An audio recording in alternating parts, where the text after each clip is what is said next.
গাফেল বঞ্চিত হবে, খামখেয়ালি মানুষ, খামখেয়ালি। কেন নামাজ পড়ি না, মসজিদে যাইতেন, ভাল লাগতেছে না, কেরুম লাগতেছে, কি জানি কেরুম জানি লাগতেছে, কেরুম লাগতেছে, এরুম আরে কেরুম পাগল থাকার বেটা, কেরুম লাগতেছে, এটাও কই তারস না, তুই তো একটা অপদার্থ মানুষ বেটা, এটা কোনো কথা হইলো? এই জন্য বললাম, মানে আসল কথা হলো গাফেল, খামখেয়ালি।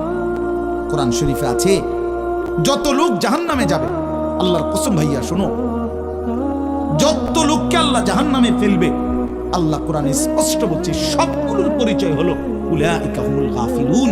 এগুলো গাফিল, কোরআন শরীফের আয়াত। উলাইকা হুমুল গাফিলুন ওয়া লাকাদ যারানা লিজাহান্নামা কাসীরাম মিনাল জিন্নি ওয়াল ইনস। আমি অসংখ্য অগণিত জিন আর মানুষ দিয়ে জাহান্নামকে পূর্ণ করব।